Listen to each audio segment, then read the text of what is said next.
최근 세계적인 이상기후로 인하여 환경 문제가 우리 삶의 큰 문제점으로 다가오고 있습니다. 극단적이고 변덕적인 날씨로 인하여 해가 지날수록 자연재난과 환경 문제가 우리들의 삶에 직접적으로 큰 피해를 주고 있는데요. 특히 코로나19로 인하여 집안에서 음식을 배달해 먹는 경우가 많아지면서 플라스틱 일회용 용기에 대한 이용률이 급증하기 시작했습니다. 플라스틱 배출량이 늘어나면서 자연스럽게 재활용과 쓰레기 배출에 대한 세계적인 관심도 높아지고 있는 것이죠. 이럴 때 세계인들은 우리 한국의 일상화된 재활용 습관과 음식물 쓰레기 처리에 대한 선진화된 제도에 대하여 많은 주목을 하고 있습니다. 사실 우리들이야 한국에서 살아가면서 당연하게 맞닥뜨려야 하는 것이 쓰레기 분리수거이지만 우리나라만큼 엄격하게 분리수거를 하는 나라는 없습니다.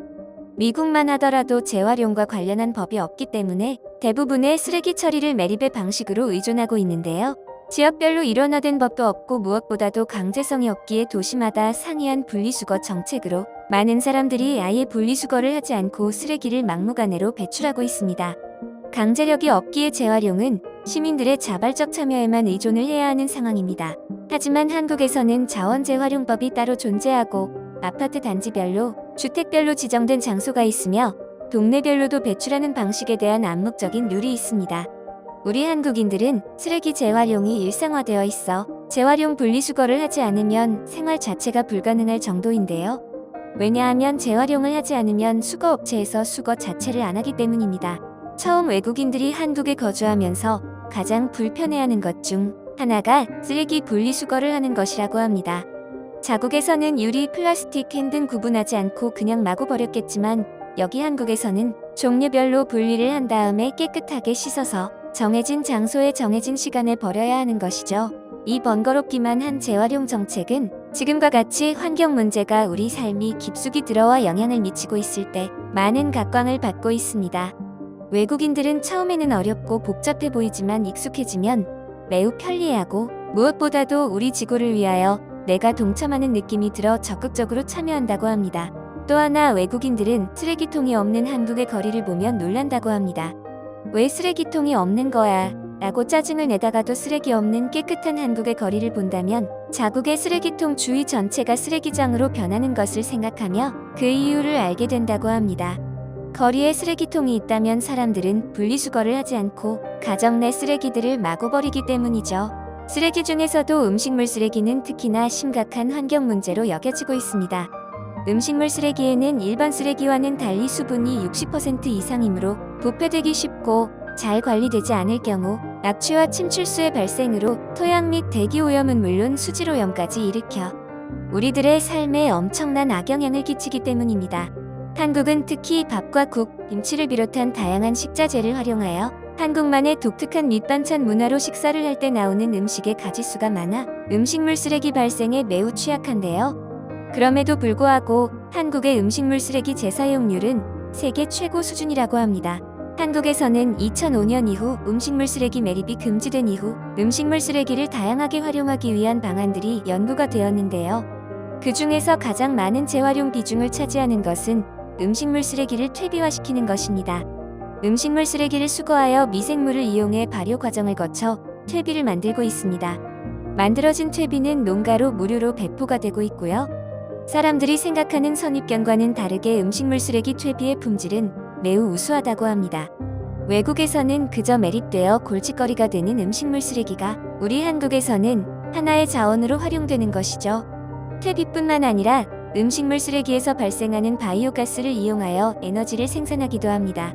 이미 음식물 쓰레기 처리와 재활용 기술은 세계 최고 수준을 자랑하고 있는데요. 영국 유수의 언론지 가디언즈에서는 한국의 음식물 쓰레기 처리의 우수한 정책과 관련하여 한국은 음식물 쓰레기가 거의 제로에 가깝습니다.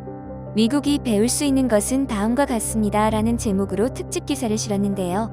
미국에서는 대부분의 음식물 쓰레기는 매립되는 반면 한국에서는 연간 100%에 가까운 재활용률을 보이고 있으며 이 한국식 모델은 몇 가지 핵심 원칙을 설명할 수 있습니다.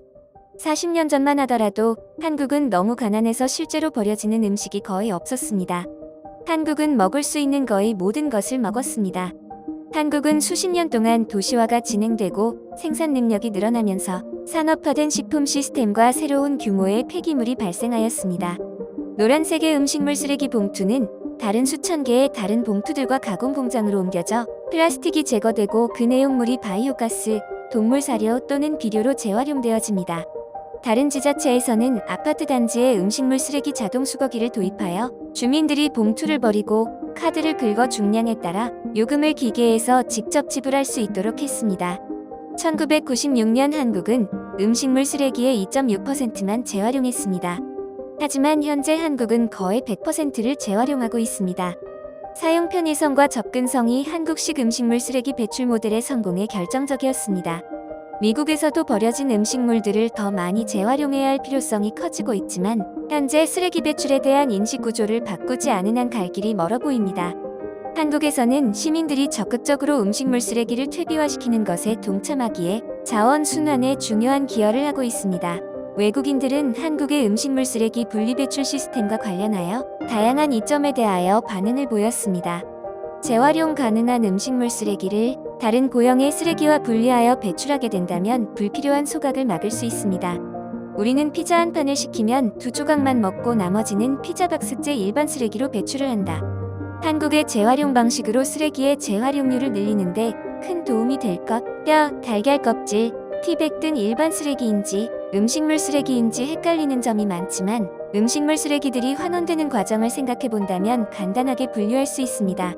한국에서 지낸 지 1년이 지났지만 여전히 쓰레기 분리수거는 어렵고 매우 불편합니다. 하지만 사람들이 모두들 굳이 불편함을 감수하는 이유를 따져본다면 왜 그러는지 충분히 납득할 수 있습니다. 외국인들은 한국의 쓰레기 처리 방식이 불편하고 쉽지 않지만 환경에 미치는 파장을 헤아려 보아 재활용에 많은 공감과 지지를 보내고 있습니다. 외국인들이 또 하나 놀라는 것은 한국의 신축 아파트에 설치되어 있는 음식물 쓰레기 이송 설비 장치인데요.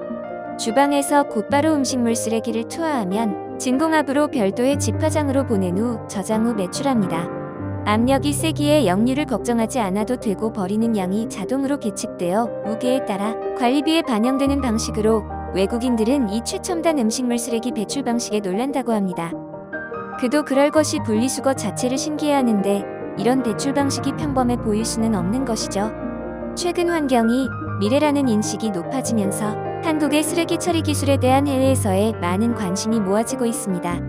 극단적인 기후변화로 인하여 세계인들 모두가 환경 문제에 지대한 관심을 가져야 할 때 한국이 정답이라는 사실을 모두들 서서히 인식하고 있는 것 같습니다.